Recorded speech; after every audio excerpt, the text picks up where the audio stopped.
한 주간 안녕하셨습니까? 8월 23일 주일 예배 함께 시작하도록 하겠습니다. 지난주 고국에서 있었던 소식으로 인해 한 주 동안 참 마음이 안타깝고 슬픈 한 주였습니다. 교회가 세상으로부터 지탄을 받고 미움을 받는 모습을 보면서 오늘 교회가 많은 것들을 잃어버렸다는 생각을 하게 되었습니다. 그러면서 제가 어린 시절에 불렀던 아름다운 마음들이 모여서라는 찬양의 가사를 읽으면서 지금 교회에 필요한 이 내용이 바로 이것이 아닌가라는 생각을 해봅니다. 주일학교 때부터 불렀던 아주 기본적인 것이지만 우리가 잊고 살아왔던 것들. 제가 가사를 소개해 드릴게요. 아름다운 마음들이 모여서 주의 은혜에 나누며. 교회는 어떤 곳입니까? 아름다운 마음들이 모이는 곳이고, 모여서 서로를 비방하고 나라를 비방하고 하는 곳이 아니라 주의 은혜를 나누는 곳이어야 하죠.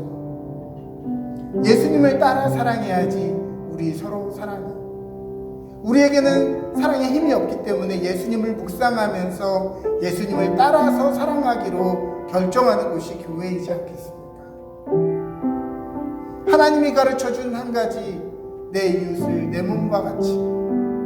미움, 다툼, 시기, 질투 버리고 우리 서로 사랑해. 미움과 다툼, 분열, 분노, 정쟁, 여러 가지 것들로 나뉘어져 있는 오늘 한국교회가 다시 한번 미움, 다툼, 시기, 질투 버리고 주의 은혜를 나누며 이 다음에 예수님을 만났을 때 부끄러움이 없는 그런 교회, 그런 저와 여러분들 되시기를 주님의 이름으로 축복합니다. 함께 기도하겠습니다.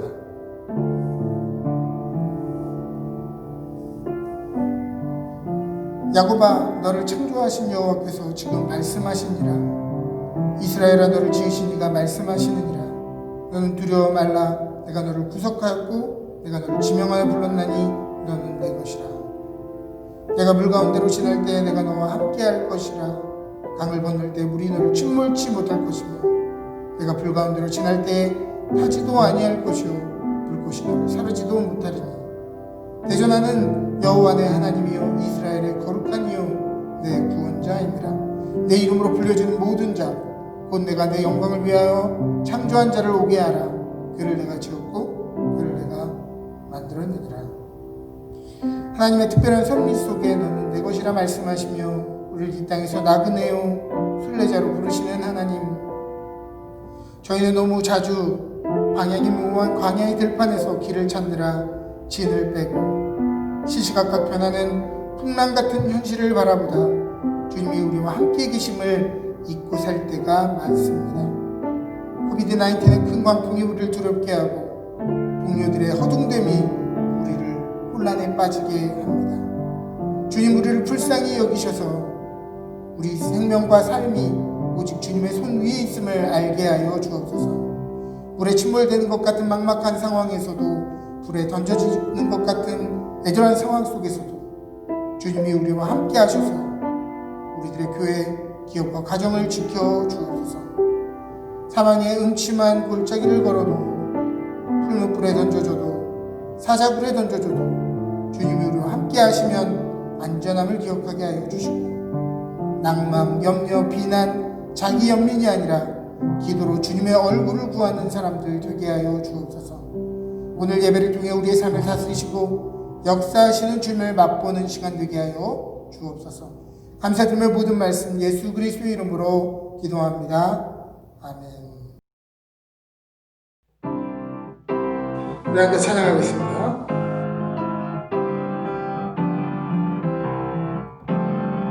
아름다운 마음들이 모여서 주의 은혜 나누며 예수님을 따라 사랑해야지 우리 서로 사랑해. 하나님이 가르쳐준 한 가지, 내 이웃을 내 몸과 같이. 미움, 다툼, 시기, 질투 버리고 우리 서로 사랑해. 이 다음에 예수님을 만나면 우리 뭐라 말할까. 그때는 서로 사랑해. 하나님이 가르쳐준 한 가지, 내 이웃을 내 눈과 같이. 미움 다툼 시기 질투 버리고 우리 서로 사랑해. 하나님이 가르쳐준 한 가지, 내 이웃을 내 몸과 같이.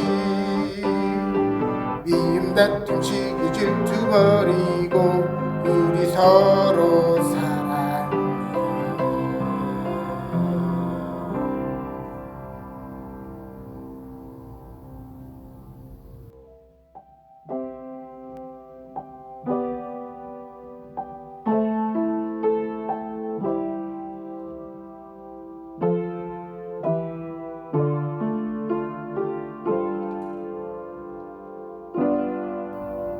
나의 피난처 예수 의지해요.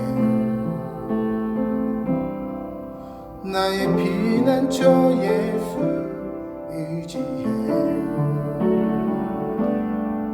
나의 가는 길에 거센 바람 몰아쳐와도 나의 피난처 예수 의지해요. 나는 영원히 주님 사랑해요.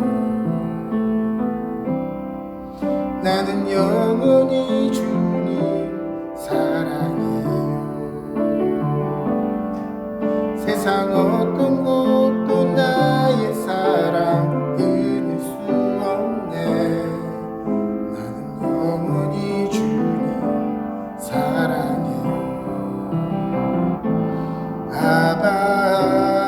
아버지 나를 사랑하시니 나의 모든 것 주께 드려요. 아버지 내가 여기 있으니 주님 영광 위하여 써주세요.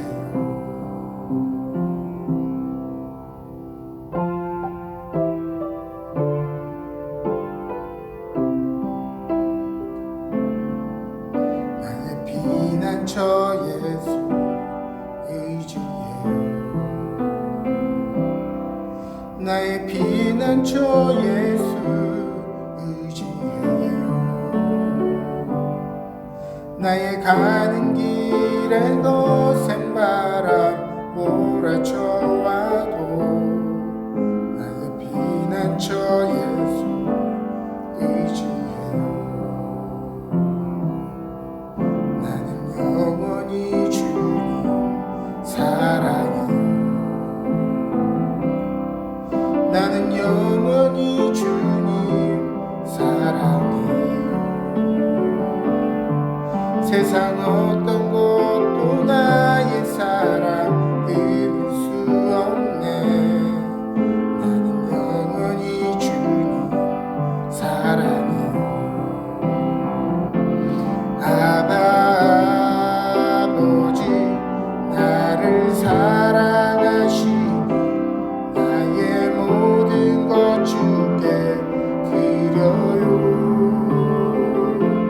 아버지 내가 여기 있으니 주님 영광 위하여 서주세요. 주님 교회 위하여 서주세요.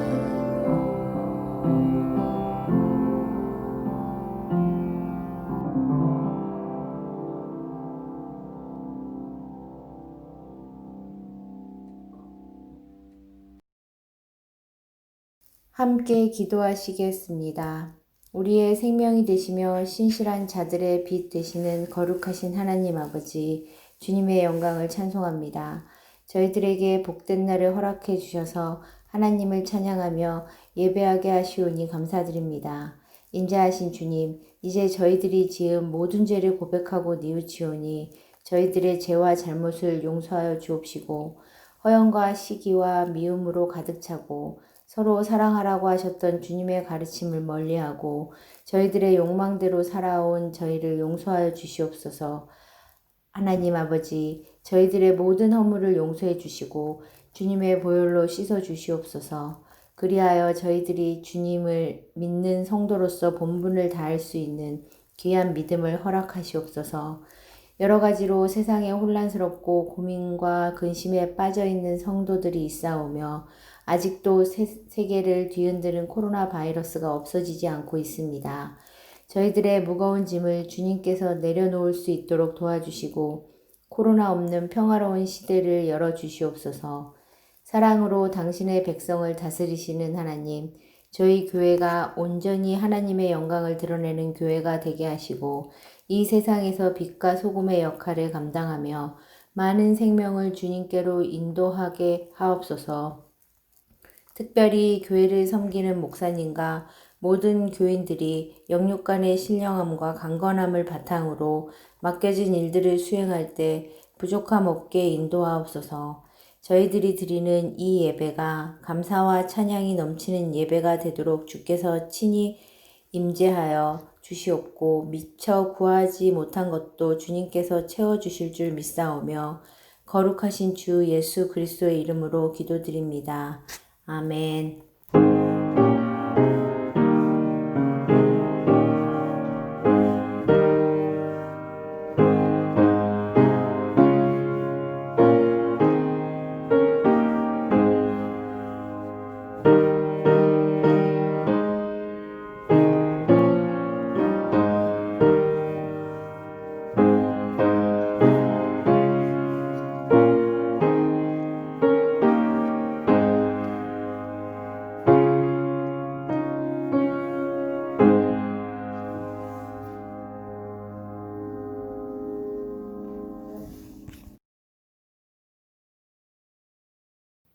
오늘 우리에게 주시는 하나님의 말씀은 마태복음 16장 13절부터 18절의 말씀입니다.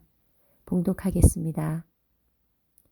예수께서 빌립보 가이사랴 지방에 이르러 제자들에게 물어 이르시되 사람들이 인자를 누구라 하느냐? 이르되 더러는 세례 요한, 더러는 엘리야, 어떤 이는 예레미야나 선지자 중에 하나라 하나이다. 이르시되 너희는 나를 누구라 하느냐? 시몬 베드로가 대답하여 이르되 주는 그리스도시요 살아계신 하나님의 아들이시니이다. 예수께서 대답하여 이르시되 바요나 시몬아 내가 복이 있도다. 이를 내게 알게 한 이는 혈육이 아니요 하늘에 계신 내 아버지시니라. 또 내가 내게 이르노니 너는 베드로라. 내가 이 반석 위에 내 교회를 세우리니 음부의 권세가 이기지 못하리라. 아멘. 오늘 우리에게 주시는 하나님의 말씀입니다. 오늘은 이 반석 위에 교회를 세우리라는 제목을 가지고 말씀을 전하도록 하겠습니다. 지난주 고국에서 전해진 소식을 듣고 한 주간 마음이 착잡하고 괴로웠습니다. 코로나 바이러스 2차 대규모 확진이 일어나고 있다는 소식이었습니다. 사실 이때까지 대한민국은 코비드-19의 방역에 관련해서 전 세계의 기감이 되어져 왔습니다. K-방역이라 부르는 탁월한 신속 정확한 의료체계와 사회적인 협조는 대한민국의 국격을 온 세계에 알리기에 충분한 것이었습니다. 그러나 이 모든 것은 아무 대가 없이 이루어진 것이 아니죠. 수개월 동안 많은 업종의 상인들은 안전에 대한 정부의 규제를 따라 점포를 닫아야 했고, 많은 일용직 근무자들은 일자리를 잃었으며 학생들은 학교를 가지 못했고 의료진들은 부족한 인원과 시설에도 불구하고 사명감으로 일하다가 많은 이들이 탈진했고 예술가들은 자신들의 설 무대를 잃어버렸습니다. 또 외출을 자제하느라 집안에 스스로를 가둔 셀 수 없이 많은 이들이 우울증에 시달렸죠. 그러나 이러한 희생과 고난의 시간에도 불구하고 각자의 영역에서 사회적인 책임을 다했기 때문에 한국은 의료 선진국이요 높은 시민사회의 면모를 보여줄 수 있었습니다. 그러나 이러한 가운데 15일 사회적 거리두기가 지켜지지 않은 대규모 집회를 통해 전광훈 씨와 그 교회가 2차 대확진의 도화선이 되고 있다는 것을 들었습니다. 저는 그들의 신념이나 견해 자체에 대해서 왈가왈부하려고 하는 것이 아닙니다. 무엇을 믿든 자신들만의 신념이니까요.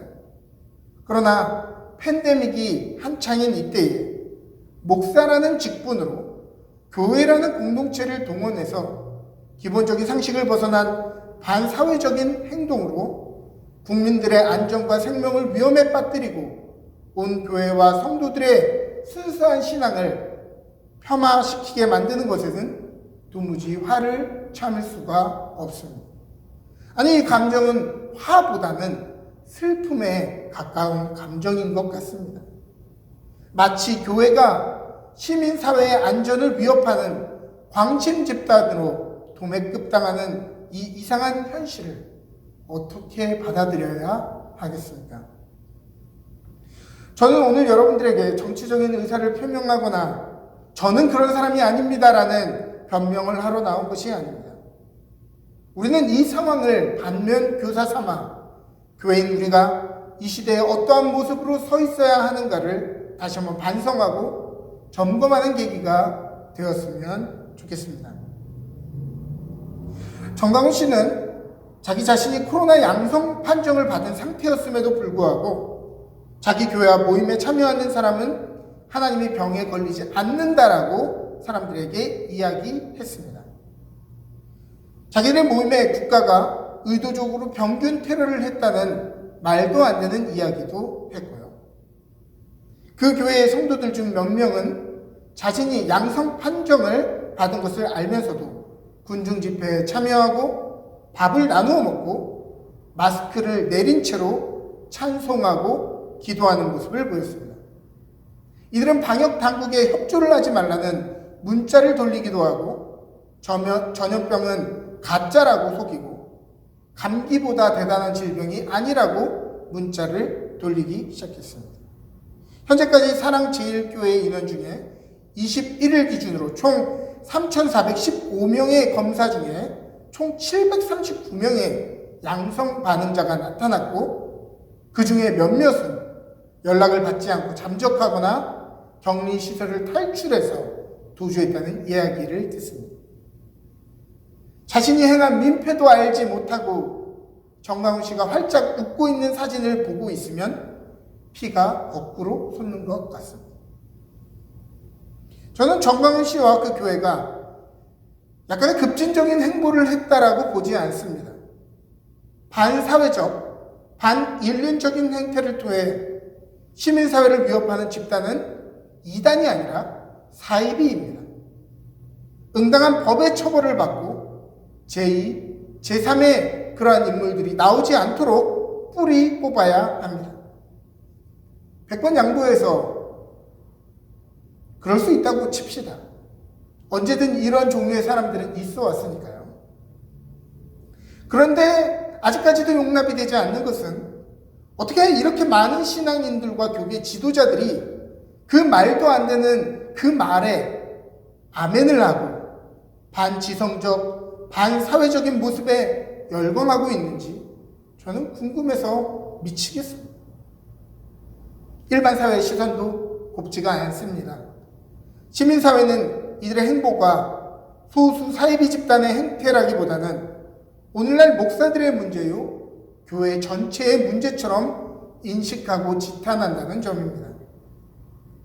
8월 19일 청와대 청원란에 국민들에게 죄송합니다. 나는 기독교인입니다. 라는 글이 올라왔는데요.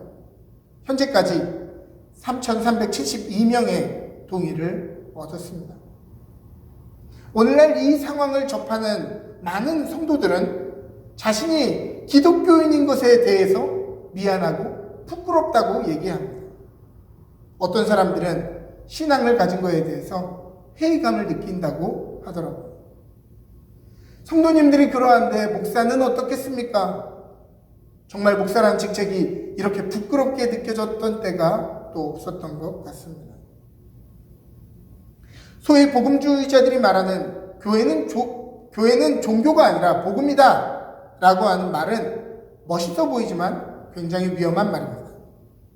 종교의 역할, 즉 정직, 자기 성찰과 반성, 선행, 약한 자들과 연대하는 역할조차 상실한 집단은 종교도 아니고 복음도 아니에요. 종교의 역할을 하지 못하는 그런 공동체는 복음을 말할 자격이 없습니다. 8월 19일 한국일보에 기재되었던 사설을 여러분들에게 읽어드리죠. 카리브해 IT 섬의 부족 추장이었던 아투에이는 스페인 침략자들의 전쟁에서 패한 뒤 끔찍한 화형을 당했다. 죽기 전 스페인 종군 신부가 너는 죽어서 천국에 갈 수 있다며 세례를 보냈다. 아투에이가 물었다. 그렇다면 여기 있는 사람들, 아무 잘못 없는 나의 아내와 딸을 강간하고 죽이고 집을 불태우고 재산을 빼앗은 이 군인들도 천국에 갑니까? 신부는 당연히 이들은 예수를 믿고 세례를 받았으니 천국에 간다라고 대답했다. 아투에이는 말했다. 그렇다면 나는 그런 천국에 가지 않겠습니다. 그것은 천국이 아닙니다. 이들이 없는 곳이 저에게는 천국입니다. 이어서 저자가 말한 결론은 다음과 같습니다. 자신들의 배타적인 믿음 탓에 선량한 이웃들을 위험에 빠뜨리는 사람들과 그런 행동을 침묵으로 방조하는 사람들이 가는 곳이 천국이라면 나 역시 그런 천국에 가지 않겠다. 사랑과 관용과 배려가 없는 곳은 천국이 아니다. 그들이 없는 지옥이 나의 천국일 것이다. 예수님은 마태복음 22장 37절부터 40절의 말씀을 통해서 율법의 가장 큰 계명, 즉 우리가 추구해야 할 가장 중요한 신앙의 가치가 무엇인지 물어오는 율법사에게 다음과 같이 말씀하십니다. 너는 마음을 다하고 뜻을 다하고 힘을 다하여 주 너의 하나님을 사랑하라. 이것이 크고 첫째 되는 계명이요. 이웃을 내 자신과 같이 사랑하라 하신 것이 온 율법과 선지자들의 강령이니라. 교회와 신앙의 가장 큰 가치는 무엇입니까? 그것은 바로 마음을 다하고 뜻을 다하고 힘을 다해서 주 하나님을 경외하고 사랑하고 겸손한 마음으로 섬기는 것입니다. 초법을 하고도 하나님이 하셨습니다. 사회법 위에 하나님의 법이 있다. 이딴 얘기를 뻔뻔하게 얘기하거나 하나님 까불면 나한테 죽어. 대한민국의 역사는 나 중심으로 돌아가는 거야. 이런 얘기를 절대 말할 수가 없는 것이죠. 땅값 내려갈까 무서워하고 내 기득권 빼앗길까 두려워하는 것이 아니라 하나님 앞에 머리 조아리고 자신의 오늘 자리를 삼가 살피고 내 뜻을 이루기 위해 하나님의 뜻을 꺾는 사람이 아니라 하나님의 뜻을 이루기 위해 나의 뜻과 나의 욕망을 꺾는 사람들이 바로 교회요 성도들인 것입니다. 또한 그와 동시에 신앙은 우리의 이웃을 나 자신처럼 사랑하고 섬기는 것이어야 합니다. 논어 위룡공편에 나오는 말처럼 기소부력 물시여인, 내가 원하지 않는 바를 남에게 행치 말라는 뜻이고요. 동시에 내가 원하는 바를 또한 타인에게 행하라는 말이죠. 왜냐하면 나를 소중히 여기듯이 타인을 소중히 여겨야 되는 것은 나와 내 가족도 언제든지 사회 속에 배척받는 이웃이 될 수 있기 때문입니다. 때로는 이방 땅에서 나그네와 소수자가 될 수도 있고요. 질병이 생길 수도 있고요. 억울하고 딱한 사람이 될 수도 있기 때문입니다. 우리가 잊지 말아야 되는 것은 예수님이 이야기하신 이웃에는 우리가 함께 지내고 싶은 프렌들리한 사람들만 의미하는 것이 아니라 그 당시 사람들이 사람 취급하지 않았던 여성, 세리, 창녀, 사마리아인 모든 이방인들을 포함한 말이었다는 뜻입니다. 그렇다면 오늘 2020년에 우리가 사랑해야 될 대상은 누구겠습니까? 어쩌면 우리는 진리를 수호한다는 명목하에 이 큰 계명을 무시하고 살아가고 있는지는 모르겠습니다. 오늘날 교회를 떠올릴 때 사랑과 수용의 이미지가 먼저 떠오릅니까? 아니면 비판하고 혐오하고 비판할 대상을 찾는 그러한 깐깐한 대상으로 이미지가 떠오릅니다. 적어도 이 사회는 후자로 인식하고 있는 것 같습니다. 많은 신앙인들은 예수님이 당시에 어떠한 사람의 편에 서셔서 함께 하셨고 또 누구와 싸우고 반목하셨는지를 잊은 것 같습니다. 예수님이 사랑하고 용납하라고 한 사람들은 힘을 다해 정죄하고 혐오하고 예수님이 비판하고 대립했던 사람들과는 연대하고 힘을 실어주고 있으니 이 얼마나 개탄스러운 일입니까? 교회의 성장과 그 인원의 문제가 아니라 이것은 교회의 정체성 자체가 잘못되어져 가고 있는 것이죠. 아이들도 다 아는 찬양의 가사처럼 이 다음에 예수님을 만나면 그 앞에서 우린 뭐라고 말할 겁니까? 그때 얼마나 많은 사람들이 주님 앞에 부끄러운 모습으로 나타나겠냐는 말입니다. 우리가 잘한 건 얘기는 못해도 부끄러운 짓은 하지 말아야 되는 건 아니에요? 오늘 본문은 예수님이 제자들과 함께 가이사랴 빌립보에 가셨던 이야기를 다루고 있습니다. 13절을 보면 가이사랴 빌립보가 어떤 곳입니까? 부와 문화가 집결되는 곳, 다양한 신정과 학문이 모이는 곳이었죠. 내가 믿었던 절대 가치가 주눅들고 힘을 잃는 곳입니다. 예수님은 그곳에서 사람들이 자신을 누구로 인식하고 있는지를 물어보고 계십니다. 14절에 어떤 이는 세례 요한이요, 어떤 이는 엘리야요, 어떤 이는 예레미야나 선지자 중에 하나라고 이야기합니다. 그것이 그 당시에 사람들이 예수님을 보았던 예수님의 모습입니다. 오늘날에도 어떤 사람들은 예수님을 정치적인 지도자, 세례 요한과 같은 혁명가로 이해합니다. 또 어떤 이들은 엘리야와 같이 기적을 베푼 권능의 사자요, 능력의 사자로 예수님을 생각합니다. 오늘날의 어떤 교회의 팜플렛인데요, 무슨 시장 약장수처럼 만병통치의 기적을 베푸는 분으로 예수님을 싸구려 약처럼 팔고 있습니다. 또 어떤 사람들은 예레미야처럼 시들을 향해 울부짖으면서 그저 회개하자, 기도하자, 자조하는 소리만 얘기하는 선지자, 착한 사람들 그 중에 하나로 이해합니다. 그러나 그것은 예수님이 원하는 대답이 아니었죠.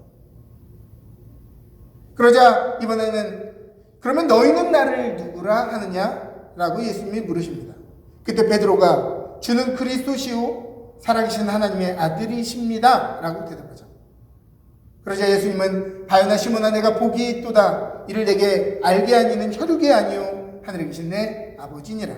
또 내가 이르노니 너는 베드로라. 내가 이 반석 위에 내 교회를 세우리니 음부의 권세가 이기지 못하리라. 이렇게 칭찬하시며 이 고백 위에 교회를 세우시겠다고 말씀하십니다. 이 고백 위에 세워진 교회는 음부의 권세, 죽음의 권세가 흔들지도 못하고 이기지도 못하는 그러한 견고한 교회일 것이다 라고 이야기하시죠.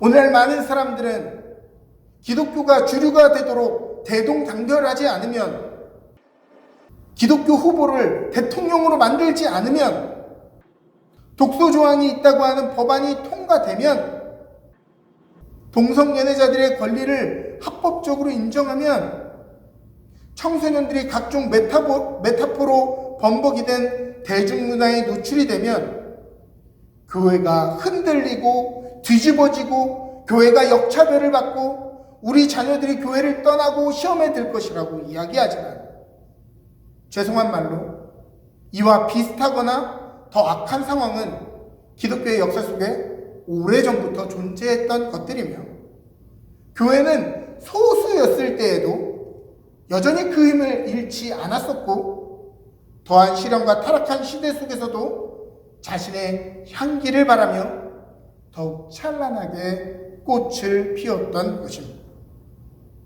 이는 교회의 머리가 그리스도이신 까닭이죠. 세상이 뒤집히고 무슨 법안이 통과되고 총칼을 들이댄다고 교회가 흔들리는 것이 아니라, 제자도 없는 값싼 신앙생활, 희생과 책임감이 없는 믿음, 액세서리처럼 떼었다 붙였다 하는 싸구려 은혜로 인해 교회가 흔들린다라고 하는 것이 맞는 말입니다. 교회가 교회다워지는 것, 세상의 요동쳐도 전복되지 않고 힘을 잃어버리지 않는 것, 이 간단한 진리를 회복하는 것입니다. 예수님을 그리스도요 주로 고백하는 믿음, 자신을 높이고 자신의 뜻을 높이고 자신들의 교회와 이익을 높이는 것이 아니라 그 주님 앞에 머리를 조아리는 것, 그 하나님 앞에 우리의 마음과 뜻과 힘을 다해 그분을 사랑하는 것, 그리고 그분의 명령대로 우리의 주위의 이웃들을 나 자신처럼 소중히 대해주는 것, 이 모든 것이 율법의 핵심이요 선지자들의 가르침의 정수인 것입니다.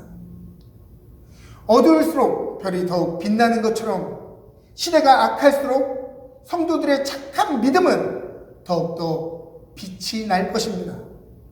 온 세상이 홍수에 침몰되고 어디로 흘러가고 있는지 가늠이 되지는 않아도 이 태방, 이 방주는 주님이 계획한 곳을 향해 분명하게 앞으로 나아가고 있을 것입니다. 코비드-19이 아니라 코비드-99이 등장해도, 비대면 예배가 더욱 길어져도 이러한 고백 위에 세운 성도와 교회는 절대 훼손할 수 없고 절대 흔들 수 없을 것입니다. 사랑하는 여러분, 이 반석 위에 우리의 신앙을 세우는 저와 여러분 되시기를 바랍니다. 우리가 이 고백이 우리의 고백, 우리의 오늘의 삶의 고백이 되었으면 좋겠습니다. 주는 그리스도시요 살아계신 하나님의 아들이십니다. 아멘.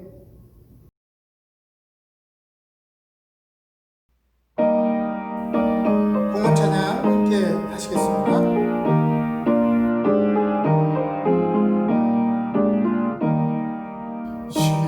시온성과 같은 교회, 그의 영광 한없다. 허락하신 말씀대로 주가 친히 세웠다. 반석 위 세운 교회, 흔들 자가 누구랴. 모든 원수 외워싸도 아무 근심 없도다. 생명샘이 솟아나와 모든 성도 마시니 언제든지 흘러넘쳐 부족함이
기도드리겠습니다. 우리의 인생의 주인이 되시고 공급자가 되시며 생명의 주관자가 되시는 하나님, 우리가 드리는 이 예물을 기억하여 주옵소서. 예물과 함께 올려지는 우리의 삶과 우리의 마음도 주님 기억하여 주옵소서. 세상에 흔들리는 이때에 물질의 어려움 중에도 하늘 바라보며 예물 드리는 자들의 마음을 받아주시고 땅이 기름진 것으로 응답하여 주시며 하나님의 나라와 교회를 위해 힘을 다해 예물을 드리는 자들의 고백을 기뻐 받으셔서 하늘의 신령한 것들로 채워 주옵소서. 코비드-19로 인해 우리의 삶이 앞으로 어떻게 살아갈까 가늠되지 않고 온통 근심과 염려가 몰려와 이리저리 쓸려 다닐 때에 입에 내가 타고 있으니 두려워 말라 말씀하시는 주의 음성을 듣게 하여 주옵소서. 악한 시대 각종 흉흉한 소식들로 서로의 사랑이 식어지는 이때, 교회와 성도가 업신여김을 받는 이 시대에 빌라델비아 교회처럼 적은 능력을 가지고도 받은 사명을 이루는 칭찬받는 교회, 이 시대를 이기는 교회 되게 하시고 뜨겁게 사랑하며 모이기를 힘쓰며 세계 선교와 주의 나라를 세우는데 빠르게 쓰임받는 교회 되게 하여 주옵소서. 감사드리며 이 모든 말씀 예수님의 이름으로 기도합니다. 아멘. 지금은 우리 주 예수 그리스도의 놀라우신 은혜와 하나님 아버지의 지극하신 사랑하심과 성령님의 감화감동 교통하시는 은혜가 주는 그리스도시요 살아계신 하나님의 아들이십니다 하는 이 고백 위에 교회를 세우시고 음부의 권세가 이 교회의 권세를 흔들지 못하겠다고 말씀하시는 주의 약속의 말씀을 우리의 가정과 우리의 교회와 우리의 기업 위에 지금부터 영원토록 함께 하시기를 간절히 축원하옵나이다. 아멘.